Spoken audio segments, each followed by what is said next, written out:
Akşamınız hayırlı, hormatly yurttaşlar. Sapara hoş geldiniz. Salam Kemine. İyileşler salam. Mava. Buyur Kemine. Sapara geçen aydın bilen bazar güne reforma barada gurrun ettik de. Yarım saatlik gurrunumuz oldu. Onu birazrak uzunrak gurrun edeli.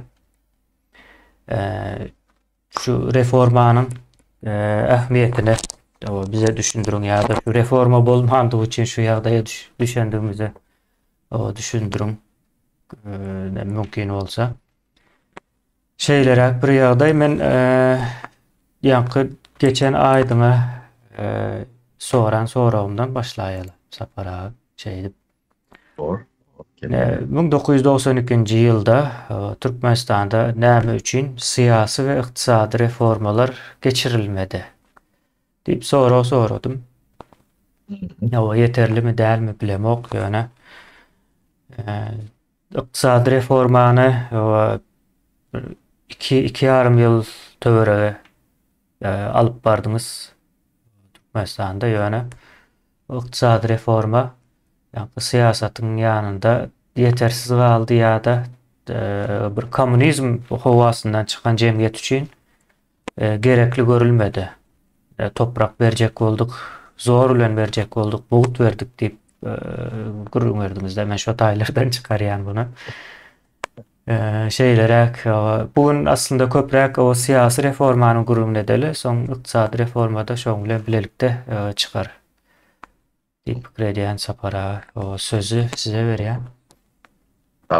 Awor Kemine. Men dünkü gepleşiňizi dinledim. Onu gaýtalap nemede oturmaýyn. Dinleýijiler, dinleýänler özlerçe netije çıkaranlar. Ýöne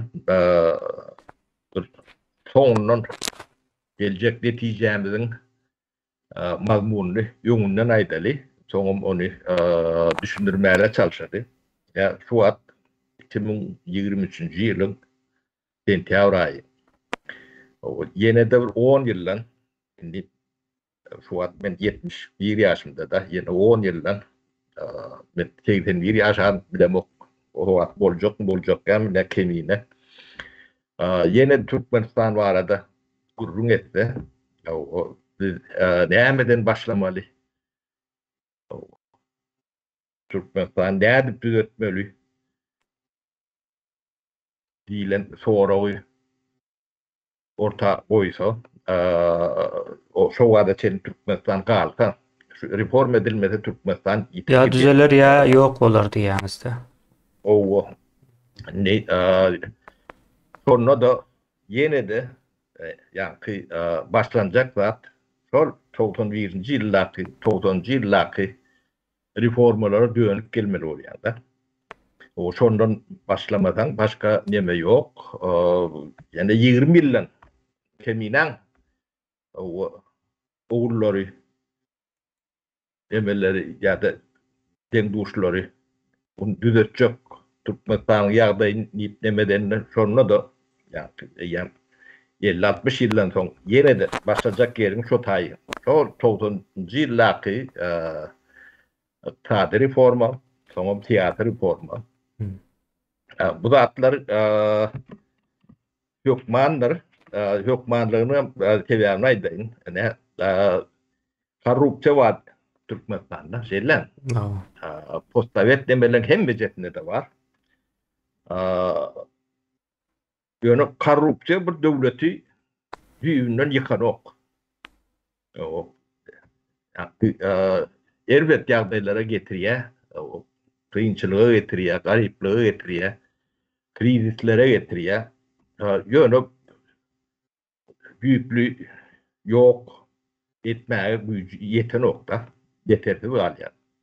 Ýöne şu syýasy, ykdysady reforma etmesen, şo ýurdun ýene de 10 ýyldan, 20 ýyldan, 30 ýyldan, 40 ýyldan o dargajagyny rahat aýdyp bolýar da. Türkmenistan bu reformany geçirmän ýaşap bilenok. No, näme üçin ine? Näme üçin indi tora werip başladyňyz? Birinciden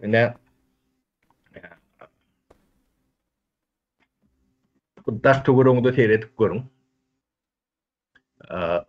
Öten döwletler diýip giden tanap biljek 50-60 tanak döwletimiz bardyr. O hemmede has ötenem bolmasa ýöne Türkmenistan'dan postsovet demetinden toplumundan ýokardaki döwletden sany yüzlerçe bardyr. Şolong hemme kinet görüň. Birinji nebe? Ýa-ni toprak döwletiň elinden ýa halkyň elinden. Uzayçylyk barmy ýa ýok? Şolong hemme jetinde 100% toprak halkyň elindedir. Uzayçylygyň demek nedir? Onun hususiyeçiligi kanun hususiyeçiligi kepil geçýändir. Şo bolman yani bazı iqtisadiyeti yok. O bazı iqtisadiyeti bolmasa da o beýleki iqtisadiyetler o teoriyada bazı 50-60 ýyl ýaşandyr. Ýöne bazı iqtisadiyetindäki döwletler bilen rekabet, konkurensiya edip bilenlerdir, köpsem çökündür, nesabet taýyzyň çöküşi ýalak. Ýa-da demirgadyk Koreýalak ýagdaýda ýaşama mejburiýetindedir. Şoň üçin ösüşüň ilk gemesi, ystimulaty şol eýeçilik meselesini döwlet işletetlemede çözmeli. Yan gaýtışmaýalak ýenedir. 50 ýyldan gelseňiz şo meseleňi çözmeli ilk bile. 80 ýyldan gelseňiz şo meseleňi şondan başlamakda. Biz bunu 90-njy ýyllarda başladyk da. Hatda 89-da gurrunly orta tilli perestroýka nemeti bilen erkinligi bilen bu zatlar adamlar ýa pikirini gaşap başlady da. Şoň üçin bu zatlara biz 91, 92, 93-nji ýyllar döwletiň Türkmenistan döwletiniň resmi Sovet ministriniň ýa-da prezidentler kabinet diýen o ady nemedel şolong hemme alan kararlarynyň kronologiýasyny seyredip görseňiz şo taýda hususiyeçilik barada da yer su reformasy barada da onlarça kanunlar çıkandır. Bu işin 92-nji ýyldan hatam uly depkin bilen başlandyr. Yani biz 95-nji ýyly Türkmenistany bizim men ähli döwlete jogap berýän adam däl, men o goçuluk nemetine barada gurrun edip bilýände. O goçulugy, yani şo goçulugyň tenagaty bilen bile 100 bolmasa 99% 95-nji ýylda doly geçik gutarmaly. 94-nji ýyla çendim o goçulugyň bir 40-50% geçen bolmaly, geçdi. Hemme dokument bar. Şaýatlar bardyr, adamlar bardyr, kalpollar, şo taýda ýa-ni resmi eýelerine, yerleri eýelerine bermek barada edilen işlem nemeleri vardır. Bunu cemiyette näme üçin gizlediler, onu siz özüňiz araşdyrmaly bolýaňyz da. Onuň araşdyraňyzda da öz ýagdaýyňyza seredeňizde hemme zat görünüp durýan haly. Kiriýär diýäňiz ýa-ni. Käbiriňiz ýaşyraksyňyz, düşünen näsiňiz, ýöne eneňiz ataňyzdan eşdensiňiz. diriyet görünler, şayatlar, kendir. O ödem bu da yani reforma, iqtisadi reforma. Bizim o hocalık Türkmenistan bir agrar demek. O hocalık demek Türkmenistan demektir. Onu şu geçen son beylekler geçmeyen saklanma bilenler. Bu yani 60%'ın o adam tuvalordan şol reforma doğru tamamlanma beylekler geçmen durup bilen nokta. O şol beylek republikalardan bir düşnüklü yani neticeli iş edildi de. Yani bu gırleneyendir o tevavi. Bunun anlatında ulu katı ulu cinayet yatandır. O cinayeti sorulap bilmeyenlerin tevavi bilgisiz havardı. Şu reformanı yok demek bir devlete ne hilek bedel bolonduğunu siz şu an son yaş nemesini yaşatıyorsunuz. Tevavi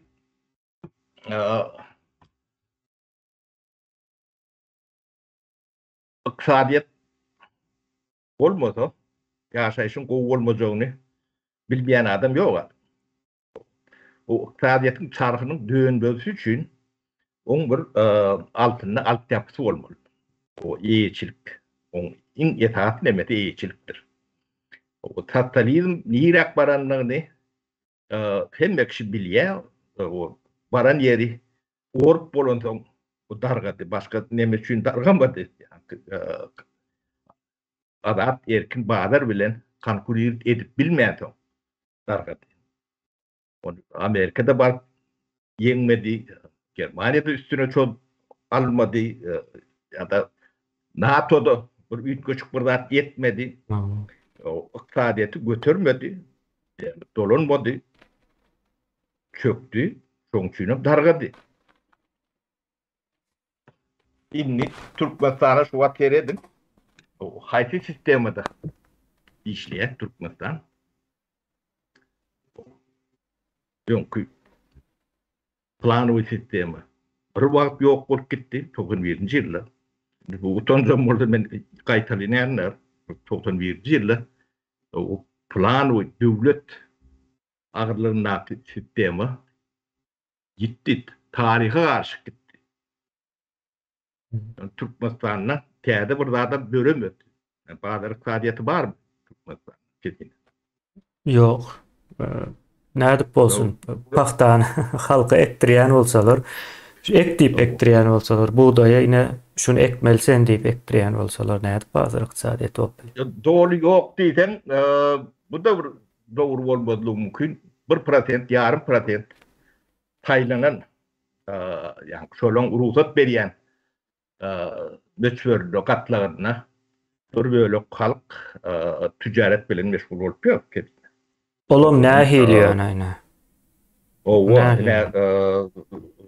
o nähilikdigini görýänsiňiz. Ýöne şolar üçin bar, beýlekler üçin ýok. 99% üçin ýok da. Sen şolar bilen şolong adamsy bolsaň, ýa-da şolong bolýa diýen adamsy bolsaň, sen ticaret edip bilýän, o da wagtlança sen tebabi bolýa diýen adamlaram ütkap durýar da ýokarda. Şol ütkende aşağı naklarım ütkiye. Onun bu Yani hem kişi için bir el yeterli zat. bir kanuna, bir düzgüne esaslanman bir şahsa esaslandırıpdyrlar, o şahsam 6 aýdan belki 2 ýyl, 3 ýyl, 4 ýyldan ütkäpdir. O bu ne krişan giden son senem mi diyen diye de şey farktır da. Yine bunu yani düşünmedik olup bilmedik olup yani görmedik olup ömür sürdürüp bolan o keni ne barçak yeriniz ne görüp dursunuz. Yani işleyen adamlara, yani işlemeyle ruhsat verilen adamlara olurum ilmi dama yani üstüne kovanlarını ömürlük o tayda taklap bilen o. Onları büyütkap duruyor da. Ben şu altın gelinin bizden gurrun vereyim ne. Altın gelinin yerini biri güçlü adam diyedi. O yerini alya, sahayını yıktırıp yerini alıp biliyor da. Şeyler. O güçlü adam protayda magazin vurdu mu, bağda vurdu mu, neyme vurdu mu, o işini etti diyeli. Yani o güçlü adamın belimi daha güçlü olup bilen o. Onun güçlülere bir çıkıyor da. Bir yıldan çıkacak mı, 2 yıldan çıkacak mı? Onun tayinin üstüne çöküyor biri. O tayinin birinin üstüne de çöküp biliyor. O çökünün üstüne de 4 yıldan başka bir çöküyor. Yine Derdi Muhammedler ayları şu an. Yegenler şeyler biznes ediyor. O pur topur mal kazananlarlar, yığınanlarlar, üçürendirler. Yerler vardır, fabrikalar vardır. Ya da şoňa meňdeş bir zatlar vardır. Bir yerden pul akyp duranlar, gelip duranlar. Ýöne o Derdi Muhammed ömürlük däl. Ömürlük gelýärler bolun ýöne. 2 ýyl öljekmi? 5 ýyldan öljekmi? Ya tüýsüljekmi? Onu bilýän adam ýok. O Olong ýa ýygnan mallaryna näme boljak? Başkalar almalı güçlüler. O biri üstüne çökmeli, başkaları almalı. O başkalan kim? Gene de o da vaklayınlar. Yani onların ol demesine yurtçıdan nokta. O taraf var. Yani düýeden uly pil var diýerler de, ya pilden uly düýe var diýerler. Näýlek neme var? Ondan gidip barýar da. Çoň üçin ýa-ni bir yine de reforma dönüp gelýärse, ilk bilen teatr reformu diýmek näme diýmek? Men onu türkmençe ýowurup demedinde, dün aýdyp berdiňiz. O dogry. O teatr reformu. Näme şu wagt Türkmenistanda siýaset bilen meşgul bolmalylar diýlen deme bardyr.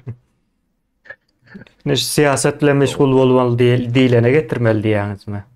Ene şu siyasi reform. Siyaset bilen siz meşgul bolmasaňyz siyaset siz bilen meşgul bolýar. Diýlen deme bardyr. Onun yine de bunun Türkmen sözünü demedeyine siyaset diýilende yalan sözlemeler diýilen düşünce bardyr.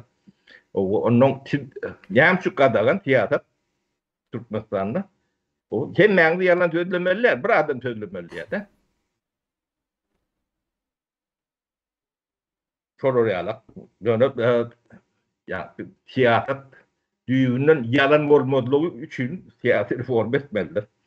O taýda siýasatçy yalan sözläp bilmer ýalak şertler döremeler. Ya on garşysynda ýene de bir siýasy partiýa o siýasy partiýanyň aptalynda ýene de biri yalan sözlese, bu yalanlygyny biri orta çykarýar da. Şoň üçin hiç kim yalan sözläp bilmedi ýalak ýagdaýa gelýär. O bir ýöne ben bunu türkmençe aýdyp berdim de. Siýasat döwletiň başyna hökümetliň näde gelmeliligini, näde gitmeliligini şonu düzgün tertibe talyan bir düzgün o ýekoda däl ne siýasy kararlar bardyr. Döwlet möçberine daşary bazar bilen komşular bilen bagly zatlar bardyr, olar elinde ama siýasy kararlar ýöňçülük edýändir.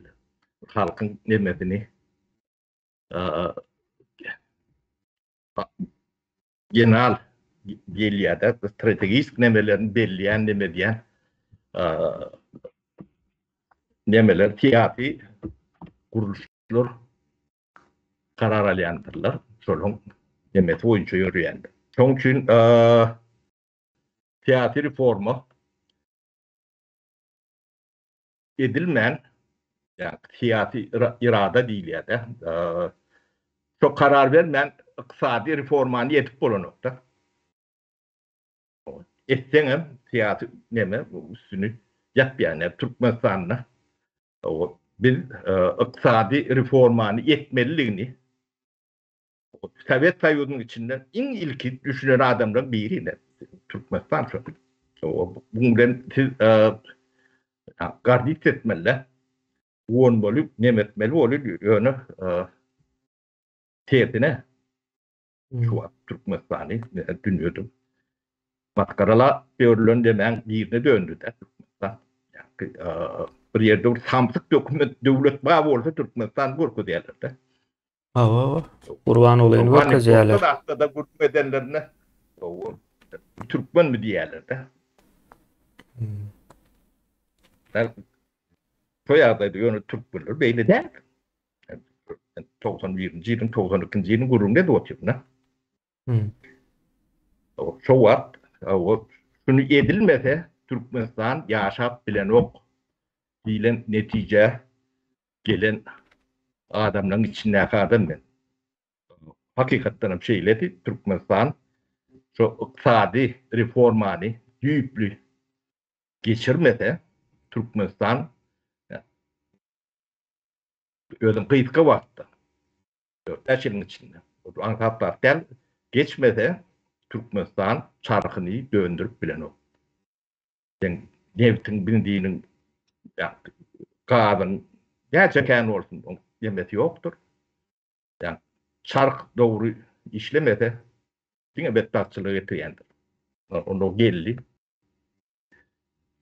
Yani şol nemeni başladık biz gaty özüm güýçlü tempde Türkmenistanyň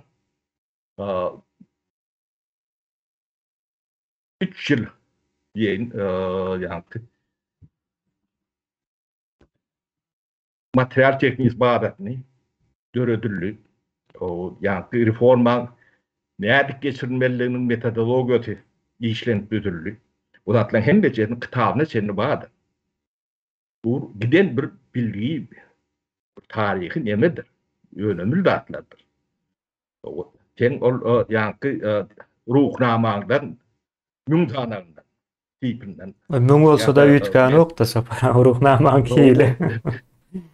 O Berdimuhammedowyň bu çaýlary yani peýdal çaýlaryň kitabyndan müň etdi şolong her bir sahypasy şo ähli galyn ömrüni ýazjak kitaplaryň nemetinden gymbatda tutman.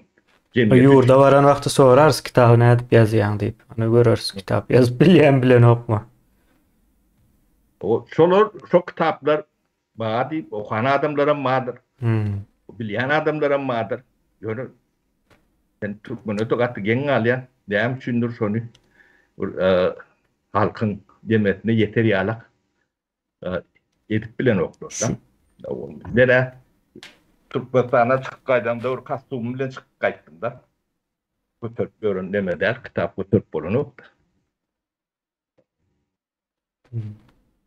Ýöne beýnendirýär. Udatlary. Indi sapara näme gelelde indi?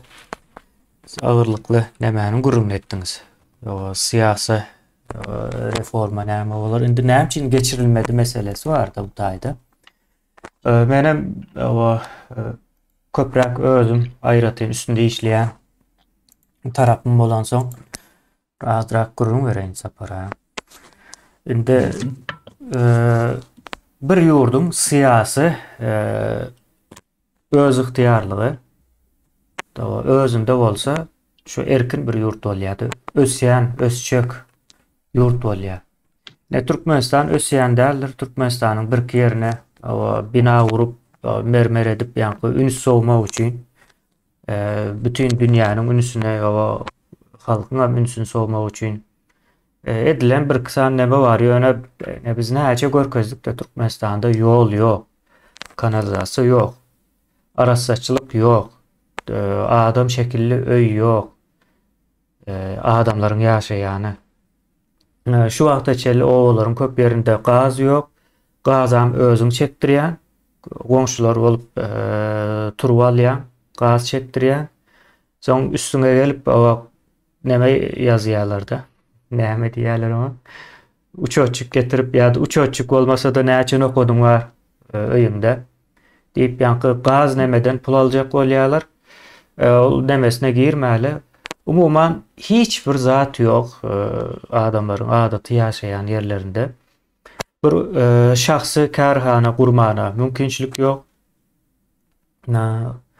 Baý bolmana mümkinçilik yok. Bir azrak baý bolberseler adamlar bir baý diýende de ullakan däl. Ayım değil, kadın O tekmeli. baýyň näme o bilen oklar entek Türkmenistan'da o milyon 2 milyon olan baýlyk däl. Şeýle bir ýagdaý barkan o nädip Türkmenistan'da bir siyasi öz ihtiyarlık var bu yurdun. Indi yurdun siyasi öz ihtiyarlıklaryny öçen yurtlarda kimler dolandyrýar? Halk dolandyrýar. Nädip dolandyrýar? Ýa-ni demokratik usul bilen. Bular näme diýär? Ýa-ni vekil saýlaýarlar. O deputat bolup bilýär, prezidentem bolup bilýär, o premierem bolup bilýär, yerli häkimiýetiň nämesem bolup bilýär, yerli dolandyrgyçylygyň. Araz saýlanmaly bularyň hemmesi ýa-ni siyasi tarapda wezipeli adamlaryň hemmesi saýlanýandyr, halk tarapyndan saýlanýandyr. Ýine buňa siyasi öz ihtiyarlyk diýilýär. Indi Türkmenistanda saýlaw barmy? Hiç bir görünüşi yok. Aytayım kemine. Bana O size sonra orada. veriyen. Hana demedim. Ne yeme kemine kurulundat yok diýende. Kurulundat gatyken köşk var. İki tapar kurdulur köşk. Gatul köşk. Çok köşk misal için bilmedim Türkiýe köşküne neme diýerler onu şondan kiçi däl. O iki tapar kurulundu. Yani Niyazo bir köşk kurdu. Aeroportdan bar sapara. O da yeter. Yani Berdimuhamedow'un köşk kurdu. Ýöne 1990-njy ýyllaky köşk warda. KKP'nin jaýy gupol jaý diýer. Şo jaý Türkmenistan üçin kelletinden ýokardy yeterlikde. Yani köşk kurup onun içine akıllı girmese köşkün işlat kurmayanlığını ya da döretmeyenliğini düşörçe wagt boldy. Ya da başka da yemelen Ýokary okuwjy aýlar diýdi, onu amine gördük. 30 batda bilen nähil okuwçy bolýandy ony. Doğru. Ne bank kurýarlar bu tal üçin. Bankın jaýy bar, içi yok. Bank ýok. Bank yok Türkmenistan'da. Yeni nähilek kuruluşlar var. Ne şolonu seyretsen hem beceti şonalaktır. O taşının jaýy demeden o içinin manysy, mazmuny bolman ondan hiç tadım bolana ok. Onu Türkmen görüp öwrenmerken ne? Şu wagt görüp Ulu aeroportumuz var. Samolyot uçunu. Giden kölün içinden ulu Köl var. Yetten kurulan kölümüz var. İçinin suyu yok. Münglerce atelimiz var. O içinde tartavitten başka yaşayıcı yok. Gene de ne? O hasahanalar var. Adam öldürmekten başka iş eden yok. O jaýy bolan bilen bolany üniversiteden fornaldyr. Üniversiteler ne? Gurulanyny ilki şonu ýöretjek adamlar görýändir. Şoň daşyna ýüşýändirler. Onuň gerek bolsa daşyna bir jaý näme diýendir. Üniversiteler şeýlik görýändir. O jaý uranyň bilen oň içi içinde de ýa Türkmen muallimlerini, hojalaryny, dekanlaryny, nemelerini taltan ondan çıkacaklar yine de şu alak neme olacak. Yöne yine de in yeme kaydık gelmeli. Bu da atlan hem meclis neyem için var. Gerekli adam neyem için yok. Meselesine gelmeli. Ne yer su reformasını etmeyen o kalan reformalarını yedvem olan nokta. Hukuk reformasına metip olan nokta. Yer eğitçiliğini döreden soň yer halkın eline geçen soň yani kanunlar yemedik başlaýar. Temini sen birden gidiver ya. Yo bar. Yani yer eýçiligi yani kanunlaryň döremetine talap döredýär. O ýeka kanun onda. Ya yerin üstüne rahat fabrik kuryan. Öyle. No. Onun işlemesi için giden normativni nemeler, regulir nemeleri gerektir. Kanunlar, normativni aktlar gerektir. Düzgünler, tertipler gerektir. Ve o zincir bolup gidiyor. Anlatma için. Şimdi şu büyüğü yok olsa, yer eğçilikte dev olsa, o üstüne kuran fabrikin bir işler, iki işler, çok bir üstüne çöker, bir dargıdar, nemeder, o da yok olup gidiyorlar. Yani 90'cı yıllarda kurulan zavut fabrikler şu an gerçekten işleyendiriyor yani. Belki de hiç de işleyenlerdir. Hiç de işleyen yok deyip rahatlamaydık olur. Mekanizm yok orada işler bilmeyedi. Şu tayda yani birce var da gururun ettik de. Şu tayda şu birce bağ olsa devlet nemeleri önümçülük işler bilen. Ne? Türkmenistan'da reforman yerine şol yani Türkmenistan'ın mal, çiğ mal bircelaştılar da. Onun yani daşına da propaganda bilen Bahadır aksadiyeti bariyalak şekilde bir 10-15 bir 200 adamini işleyen tıpatında görkülüp o da hem beceri pakazuhu değil ya da evet demesin o için bir görkülmülük bir propaganda anırdı boş hatta yankı demelen partiyetim vardı Komintantlan Dadaýew mı? Dadaýew. O. Şu Näme diýär şoň adyna? Şoň partiýaty mı, guramaty mı? o şol neme iş adamları bir zatlar bolmaly bolsa. O neticede iş adamsam yok işte. O ne iş adam var, do ne bazı iqtisadiýet var. Bularyň gurup giden nemeler var, ne täze diýdi, ýene näme diýdi, ne şo Dadaýewlaryň eli var daňysynda. Ol näme üçin edilýär? Ol Türkmenistany tömürmek üçin o taýlanan adamlar ýa-da gidijek bir gatlak bir prosentde ýetýänler. O şolar üçin o Bahadır iqtisadiýatyna meňdeş bir zat Bahadır. Olaram ýanky iki kursun makinasy bilen demeti bilen o ýa üýt göşüp baýlyklara ýa bolýandyrlar. Onu paylaşıp bilmem bir tatıp ondan kırılışıp görün yerlere molyandır. Yani düzgün tertibi yok bu da. Umuman sapara düzgün tertip bolması üçün halkın aktif olması gerekli de hem yerde de şeyle. Amerika'da da şeyle. Amerika'da da kanun bar şonun için gowy däl.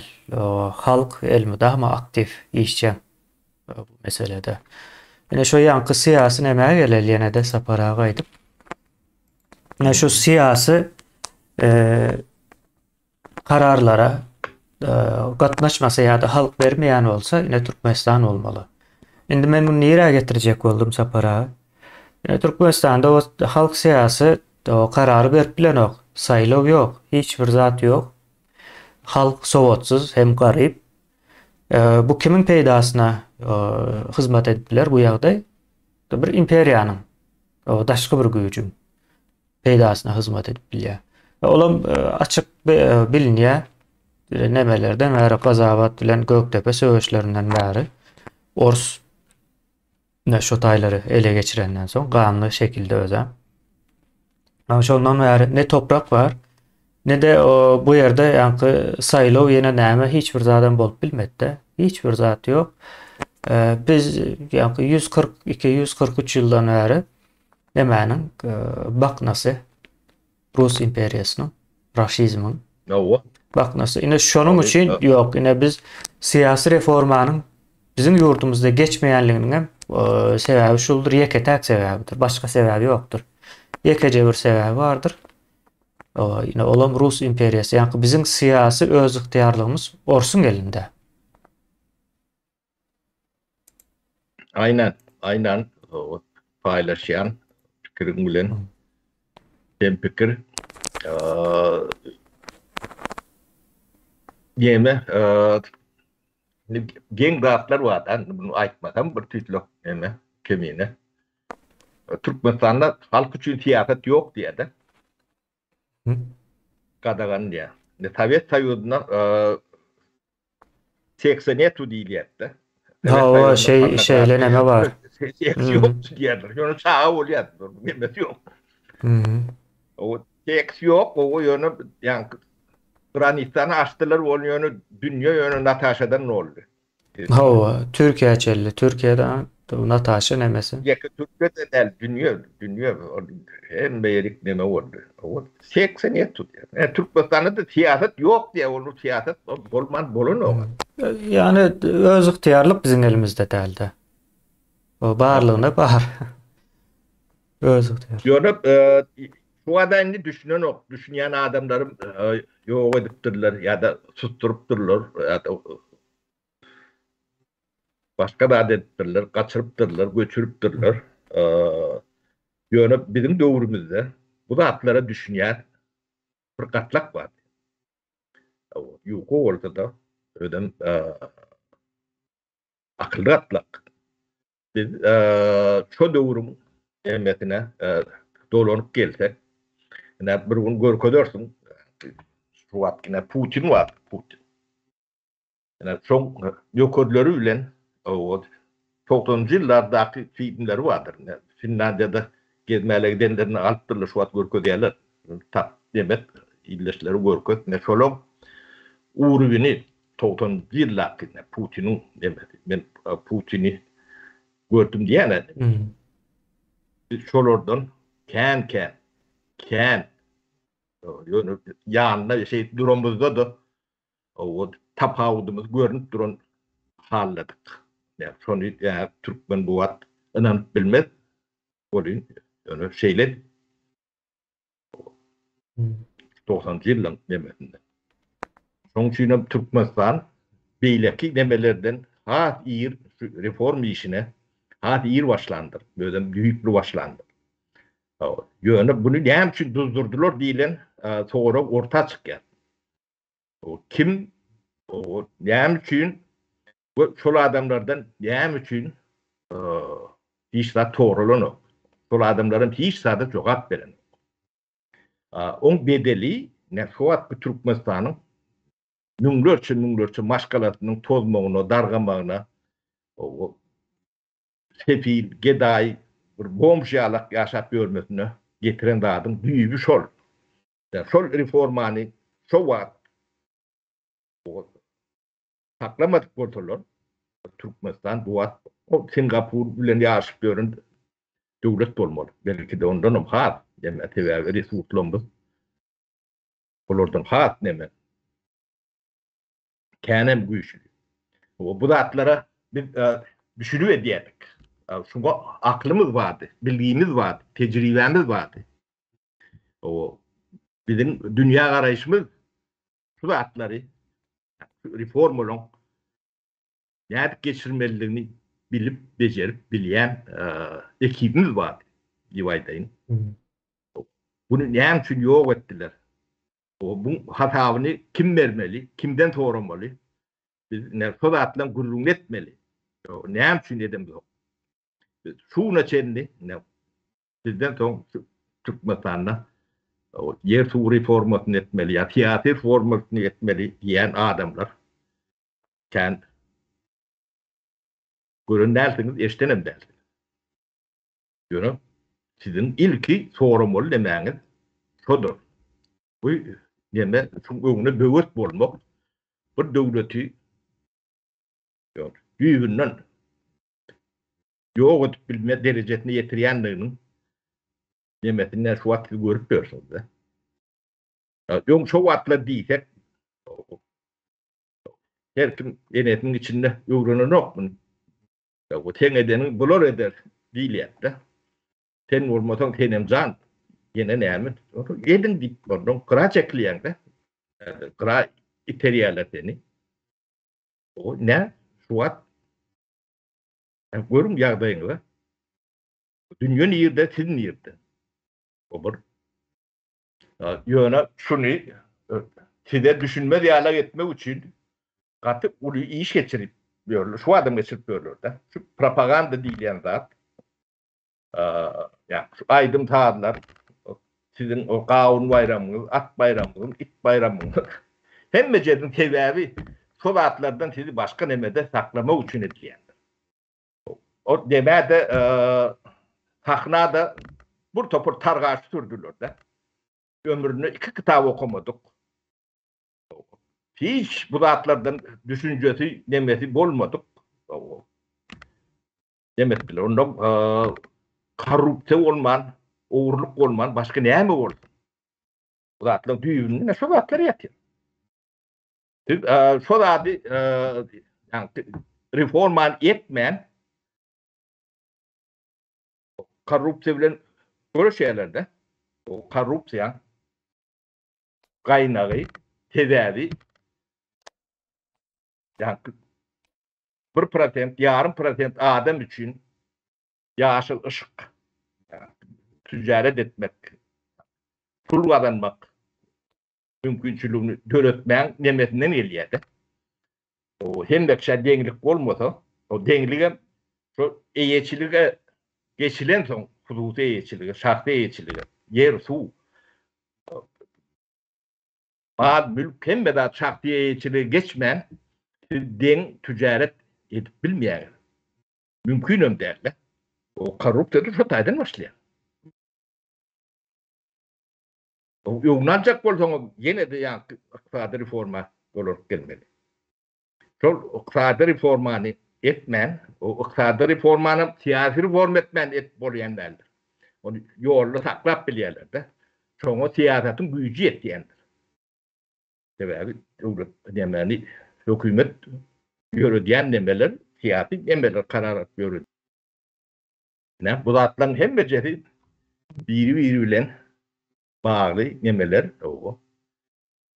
Siýasy reformany, iqtisady reformany, hukuk reformasyny, oňa şaňda ilim bilim reformasyny, şolaň hemme jeriň düýüplü geçmelidir. Şondan geçmän hiç erik gidip bilen yok. O alternatif değil, kasır, kalkınış, yani neme arada. Gurrun ediyen orada at vermelidir şol adamlar sizin. Birinci, yani gözünü kamaştıracak bolýan, nemelen, başka yerler ekitecek bolýan adamlar nemesdir. Bu yani bir döwlet bolma nemesinin tütünleri, şu tütünler bolman, döwlet gurup bolmaýar. Yani iqtisadiýatyň olmasy hep ýaşajak. Misal üçin, kemine. Iqtisadiýatyň bolmak üçin hem hususy eýeçiliň bolmaly. Sabır şükür meselesi ama var onun gırasında da. Hatta tavır eder gelir ýörersin. Şey dip diyorlar yani sabır edip taşına çıkıyor, sabır edip 300-400 dolar o katağır ýagdaýda pul kazanılýar da daşlar ýurtda da. Adam yerinde değil, o yurdun içine göre birazrak adam sıfatına gelýär ýöne. Aýçyňyz ýaly o iqtisady näme bolmasa adam däldir. Adam nemede? Araştıram, sen ýöne garaşdyryn däl, sen birine bir bagly ya, bakny bolýar. Ama üçin şu Türkiýede üstünlük KGB da yok da adamlar alışıp nemet görüyor. Sen hiç bir hukukun bolmasa, elinde dokumentin bolmasa, o sen gara işlejegin bolsaň, şu iş verene sen bagly. Sol beýleka 10 manat berýän orada sana 2 manada ýerine sen leppey diýip çoň ýaryna bar. 3 hesse arzana düşýär daşary ýurtda işletmek. 3 hesse arzana düşýär, hem 2 hesse de işler gowy bolýan bolmaly.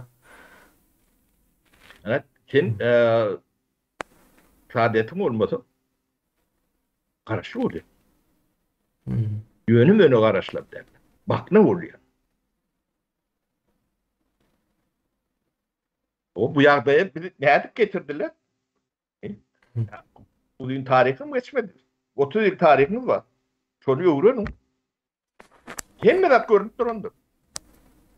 Ödüp, yani adresini görmeyendir. Arkasında her nemen arkasında adam vardır. Nereye durduyum, aman şimdi hem becetin o Türkmenler kendi millet yoktur. Derste bir Türkmen var bulun. Hem becetin adına demetine çendir. Bir polyandı. Tarihleri ne yapıp öğreniyor yok. Bunu ne yapıp yani gündeme halk bilir yalak yağdaya getiriyor yok.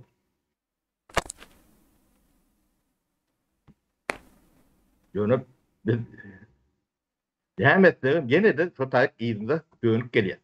Çotak parmağı oraya da başlıyor. Yani fundamental zayi vurup polyanlarlar. Çok altyapındır. Yani yer su reformatını ben yurdumu eğitim olup biliyorum yok da. Bu kemine 40 yıl oldu. Şunun elinden yerleri alınanına. O yani akba atsa gelenle adamdan en tek kemmetine bulur yalak deme edilmedi. Yani son tabiat demeti gelenle adamdan baylan dağıtlan malları alıp bunu kalkot kooperatif emirleri uyduruldu. Yerlerini, mahallelerini ödem yani lozun demedi. Çıkar demedi. O yer, su, halka yine çıkar aslında. Şeyle mi ta? O. Yöne elinden aldılar. Ya Hristiyanım deyip o lozunları var. Yo bu Çoğu propagandalarını da atlarını okuyup dinleyip din verip görün. biraz o toprak o su sizinki deyip elinden alıyorlar. Bu kalkoz deyilende sapara benim aklıma gelen neme vardı? Plantasiyanın içinde işleyen kullar vardır Amerika'da. Amerika ekinçilik bilen başlattı. Şu an yani plantasiya meydanları var. İçinde de kulları işleyete. Bizde hem kalkoz şu plantasiya meydanı. Başka işte adamda. Diyeme kemine bu yani formaları ütleşip duruyor mazmunu yine çoğu var ya. O kalkoz demek kollektivni kazayıştı. Mümkün olmayan zat. Mümkün olmayan zat. Kollektif o köpçülüğün zadı demek. Yani köpçülüğün zadı değil ya onu idare eden kalkoz başlık. O kalkoz başlık hem ten yemeğine bağlı. Yok orada birinci sekretarı Akkoma, Raykoma demeye bağlı. Bu yankı kuruluşu edenen oktuydum. Yani bunları ediyet deyip biliyor. Köşk salpıyor, aeroport salpıyor da. Yani bu tarafta gerekli yerde o da atları yok. Kalkozlarım jurnalıktır. Üstü yapıktır. Yönü 70. yılları şimdi o yerde yaşayan kalkozçuları o eylek beylek gidip bilen oktur. Ellerde pasport yok. Derin oktur. Edil şu vakti yerde yağla. Pasport vermem. Hemen dedi yatlı diye bu da. Şu gitmesin, uzaklaşmasın, şu toprağın içine bulaşıp kumun içinde. Bizde Türkmenistan ne için yani Davut fabrik kurulmadı yine 70 yılda. Parti yılda. Yani Sovyet Sovyutu'nun başka regionlarında Davut fabrik var.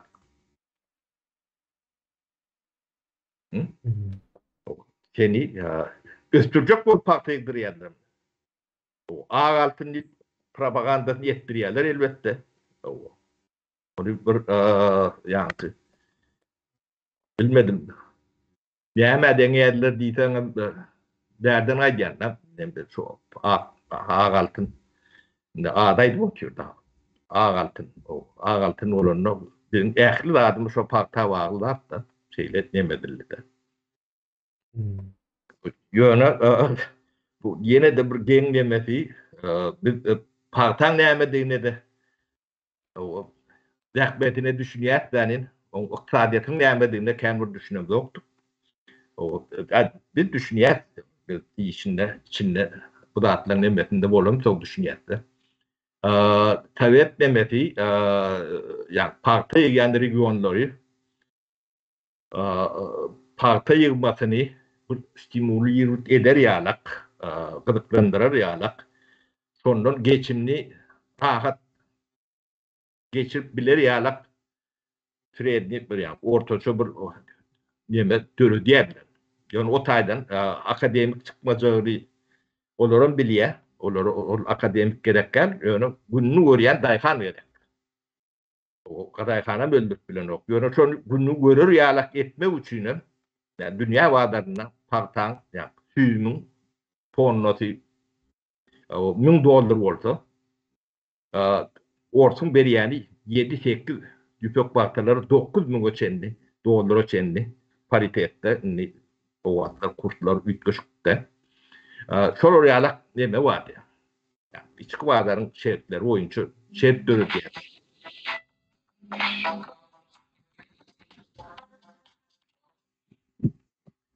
Şol ýalak şert dörüdýärler. Indi biz tabiat taýyz ýykylan günüň görün ýowrunyň demetinde ýa şuny biz orta çykardyk. Biz ýeri suwy halka bermesek ýa-ki $1000 ýerine $9000 bize töläp biljek uruş ýok. Olar ýalak badarym ýok. Türkmenistanyň moňa hiç şertlerde mümkinçiligi ýok. Gazyň neftiň akyp ýatdy. Mümkinçiligi bolsa da etmelen däl de bu zat. Etmeli, näme üçin etjek? Näme gyzyklanıp bunu etmeli? O däl bolaýmasa. Çok üçin ýeri, suwy o daýhana berýän ekjek zadyn ekýe. O adam ýa-ni oňa da halk alşýar. Ýöne alşýança bilýän zat net diýdi. O daýhan bir günne partasyny taşlap başga zat ekip bilmeýär. Oňa bir geç döwrü gerek. 5 ýyl, 10 ýyl.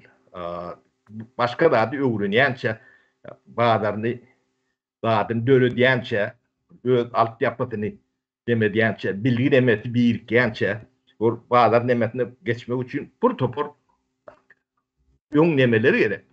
Altyapy gerek de.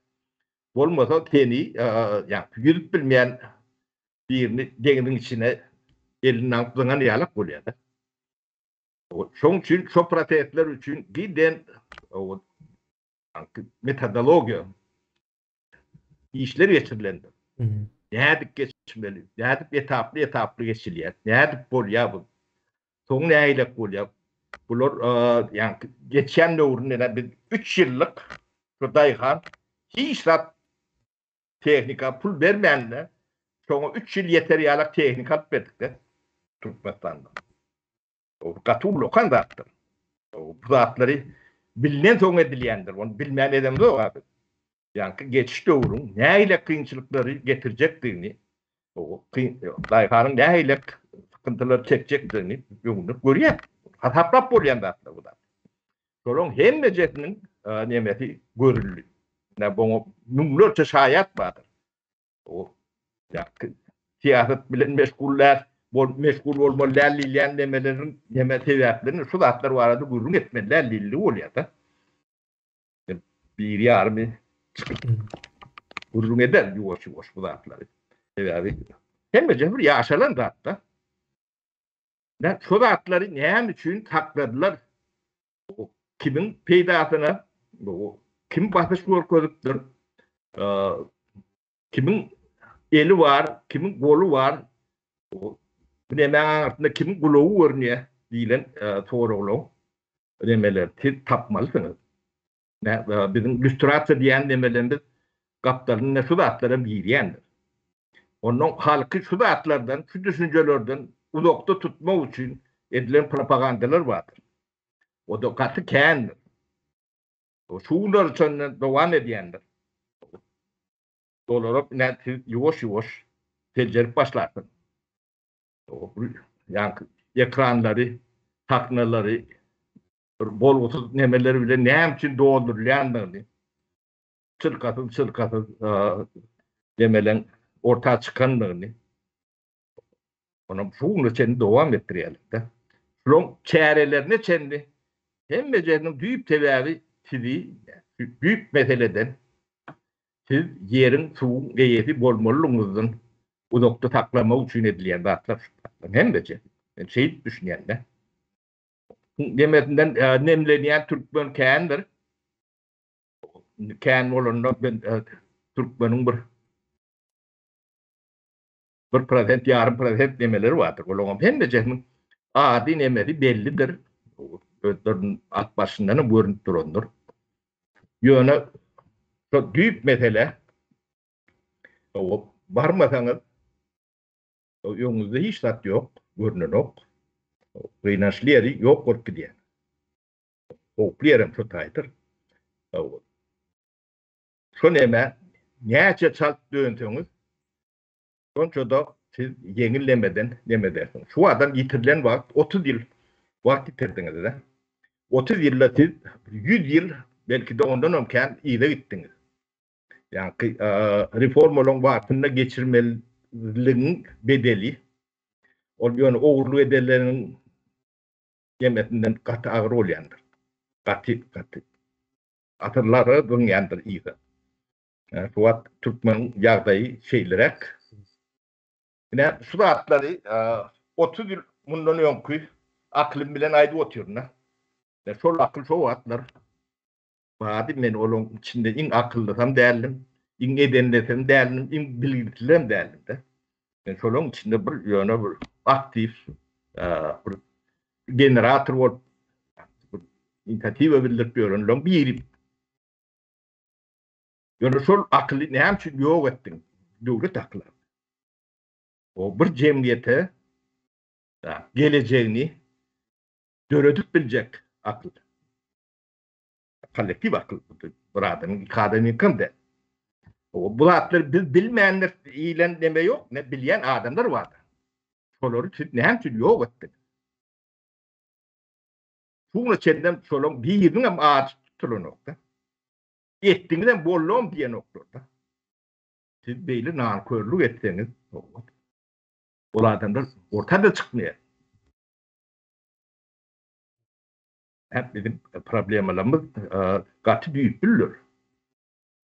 Bunu Türkmen'in hem beceri yani kamsık deyip bunu dünya bildirmek için katı uluyken tarz harcayalar kemini hem vakt hem mesela şu kurban oluyor alıp görkezecek oluyorlar.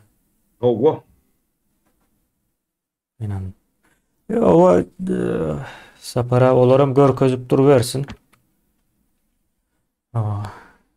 Onun hem demesi geliyor. Cemile ben biliriz. Sapara vaktımızdan boldu. Epesli oldu. Doğru. Kemine bu tema yönü ul tema. Biz yönü opşe varlıkta. Bunu yoğun dün sizem ayttınız. Yönü yani siyasi reforma gerektiğini. Büyüklü iktisadi reforma. Yani bunu şu yerden başlanayandır. Hem de yer huzusi eğitçiliğe geçmeyen o kalan yemleriniz hiç tat yani oturtmayan, oturtup olmayan. Yerden başlayan.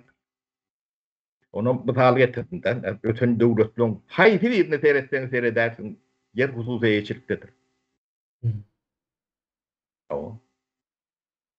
Siz onu etmen başka bir zatla gururun etmiyorsun. Altına atıp kurtuyorsun onun üstünde. Altına atıp kuracak olsan belki yerini dayıkana değil, halka vermelidir. O da sizin yerinizdir. Yung elinizden alınan yerdir. Olmaz. Kolektivizat edecek deyip elinizden alınan yerler sorulur. Şunu iyidine dilemenin başaran yok. İn ormanı şu dereceye bir yetin. Bir de yerinde verin. Siz yani fotoğrafta yer aldım deyip beğenip şun davatını edip görün yardaya getirttirler de. Bu atlayınca ulanma için. Onun üstünden şahit halk görünlerim var. Onun bir yıkıldı deyip şikayet ediyor. Yer tenki değil. Ne altın gelininki o sayın yıktılar. Hakları var. Kiminle? Sebebi yer devletinki. O devlet kimki de belli değil. Altının yeri vadip onu yemeğe geçen, kefil geçen hiç düzgün tertip, kanun yok. Türkmenistan'da yer satılmalı elip kanun var. Onun o satılmalı değer oldu. O üstündeki zat o ve hele tenki olup biliyor.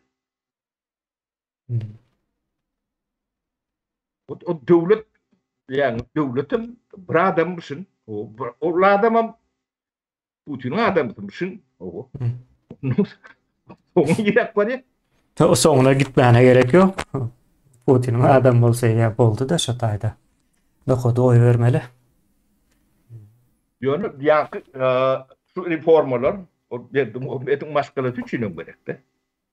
Ne suat ne söylüzdeki buron köşkleri nemeleri var da. Ya da o Peromaiskı'da. Ne? Yeti virun. Onun üstüne başka bir çökmeli olur. Durdu Muhammed çökmeli. O kim güçlü orada şu çökmeli. Onun üstüne de son verdi gelir. Durdu gelir. O sizin hiç vakit yani,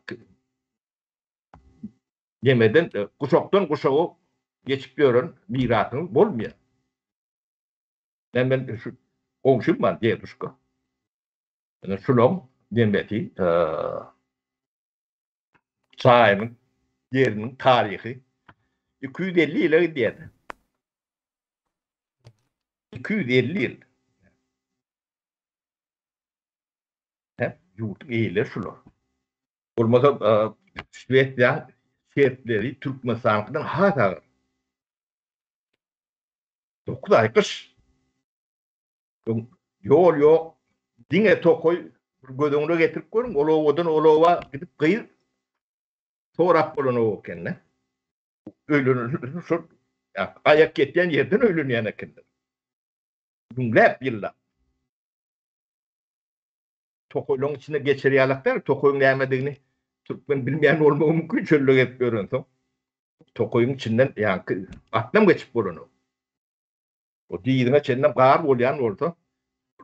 Yani doğun oğlan taşından ağrıyıp yağdayı bırayıp atım orada bir yerlek gidip bilerdim olmadı da şu tayda öğünü götürdüm.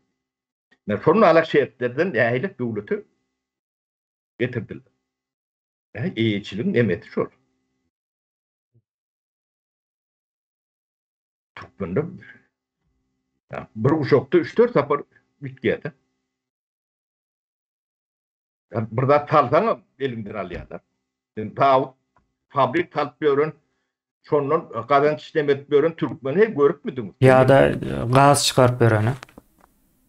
Ya da gaz Dünyanın ev çıkartıyor. iyi yankı 4. 5. yerde duruyor da gaz boyunca. Yani şöyle yağla. Yani eğiçiliğe geçmedi. Yani şöyle reformanı ya eğiçilik reformasının edilmedi. Bir varsa bitecek yerimiz yok. Hem merakımız yalan. Edil tiyatro yani Türkmen siyaset için yalan olmalı. O Türkmenistan'da siyaset demek, yalan söylemek demek ve siyaset değil yani. Bu ağıtlarını kemiğine kâtır. Yemedim doğru oyun. Yalan söyleyen adama siyasetçi değil yani.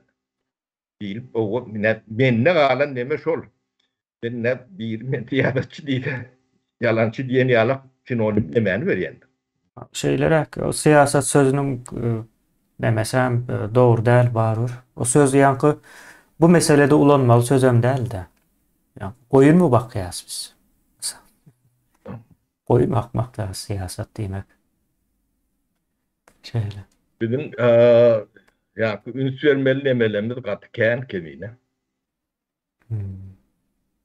Ya o görüren vaktimiz ulu katıken vakit yitirdik.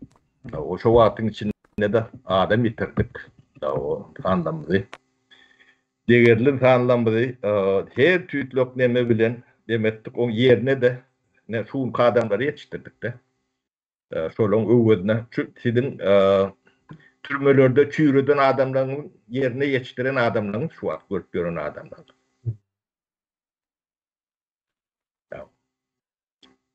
Size yankı bilmedim bir kudret bağı olsa şoda suatları seyret demediyen olsa o size cennetten yer vermeyeler.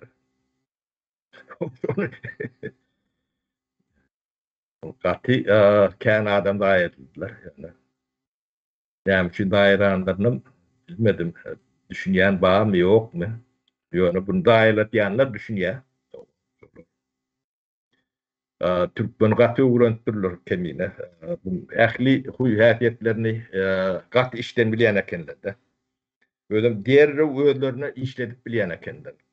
Gökte porşundan son kemine net tuğun sana tuğratı verenler. Nun tek 181. Bayağı dip yapılan nem çok aşağı. Ay. Göktepe urşu yakavarda oluyor.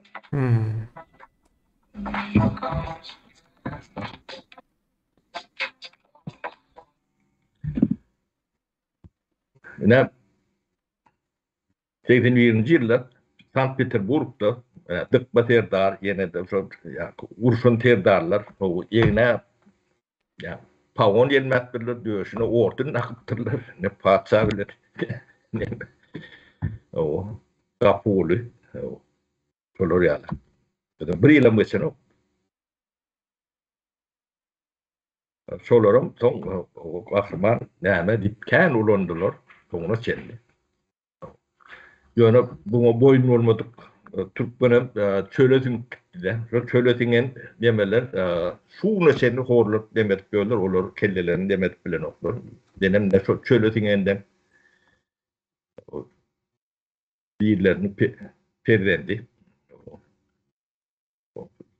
düzgün bilen tevet uğruna da kendi kasır husur olup bilmedik ondan sonra o tevet demet giden o kenne yakın tevetten bu imperiyan emet Bolyak kemiğine biz başka temaları Hava başka temalara geçmeli. Cemleli. rolü. Bolya. Bolya iyileşler tavu olun. O yönü reformaları yetmeliğine düşünün. Şunu etmen sizin yolunuzda asılın ok. Demokratiya, rahat yerler olun. Demokrat, şunu rahatlar kurulman o demokratiya var adı uzun eden o boş olun. O çulong yani köşk talşiyalaktır. O köşk talardır. Demokratik köşk deyip talap bilerseniz onun içi boştur. Şeylere kemine bolya tavu olun. Doğru söyleyeyim. Bolya.